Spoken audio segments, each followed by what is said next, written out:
Fala, meus amigos, seja muito bem-vindo ao nosso 79º dia de devocional. Eu já quero ler um trecho de um salmo com vocês, que é o Salmo 56, que está escrito assim, a partir do versículo 8.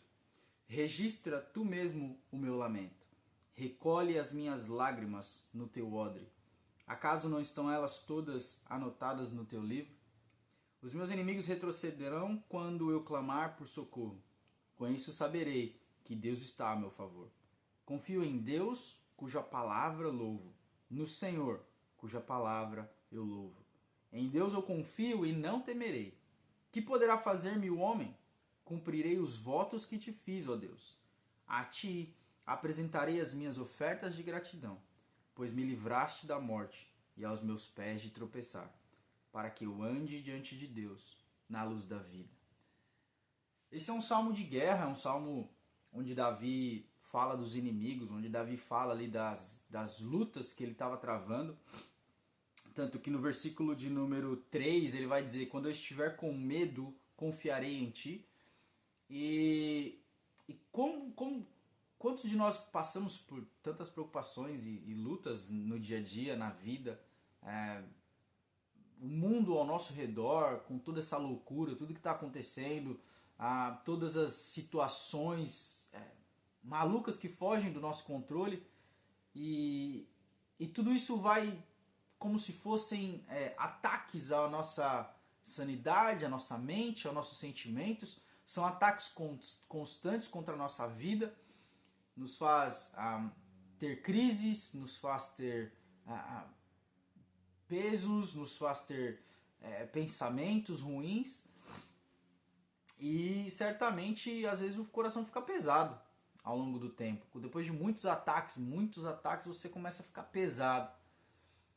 E se tem algo que eu aprendi é que é o lugar onde eu posso chorar as minhas lágrimas é na presença do Senhor.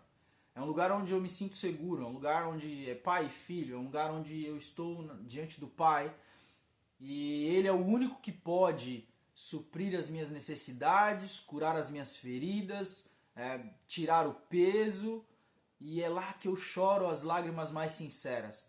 E aí eu lembro desse texto que Davi fala que ele guarda as nossas lágrimas no seu odre, ele recolhe as nossas lágrimas, e as nossas lágrimas estão escritas no livro dele, no livro da vida. Em muitos textos você vai ouvir, você vai ler na palavra muitos profetas e homens de Deus falando sobre esse livro, o livro da vida. O livro onde está registrado tudo que a gente vai experimentar nessa terra, porque o nosso Deus é onipresente, então ele é além do tempo, ele é fora do tempo. O tempo pertence a nós, mas ele é fora do tempo. Então ele sabe o começo, o meio e o fim, ele é alfa e o ômega, ele é o começo, o princípio e o fim. Ele sabe de todas as coisas que nós vamos viver, ele sabe tudo que nós vamos passar, ele sabe de todas as coisas. E tudo isso está escrito. E aqui Davi, ele fala, o que pode me fazer o homem?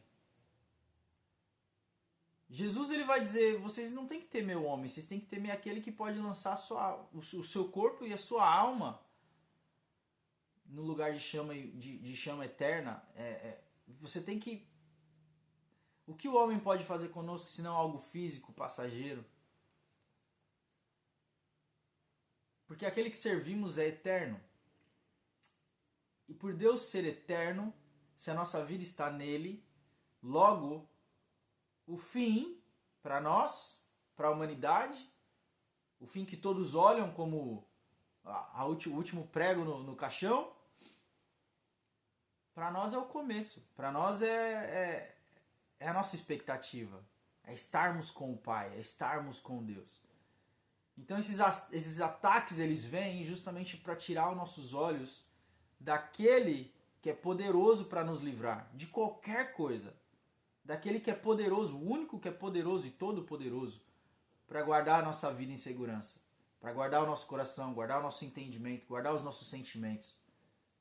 Aquele que é o único que pode curar as feridas mais profundas e tirar as maldições que andam ao nosso redor e que pessoas tentam lançar sobre nós. Como a própria palavra diz em Efésios capítulo 6, a nossa luta não é contra a carne nem contra a sangue, mas contra principados e potestades, como contra hostes espirituais da maldade nas regiões celestiais. É espiritual, nossa luta é espiritual. Então, se confiamos em Deus, como disse Davi, eu confio aquele que a cuja palavra eu louvo, aquele que tem o meu nome no livro da vida, aquele que guarda as minhas lágrimas, aquele que me rodeia com a sua graça, com a sua misericórdia, com o seu poder. Então eu tenho que pensar mesmo, o que pode me fazer o homem? É melhor confiar. O cristão, ele confia que Deus sustenta, que Deus responde, que Deus sara, que Deus provê, que Deus defende, que Deus protege, que Deus segura, que Deus levanta, que restaura, que restitui, que transforma, que salva. Então, nesse dia, nessa noite, claro, pense nisso. Reflita sobre isso. Chegou no finalzinho da sexta-feira, tá acabando o dia, mas Ele te guardou. Você ainda está bem. Louve a Ele. Agradeça a Ele. Agradeça porque você chegou até aqui. Deus abençoe sua vida. E até amanhã. Um bom final de semana.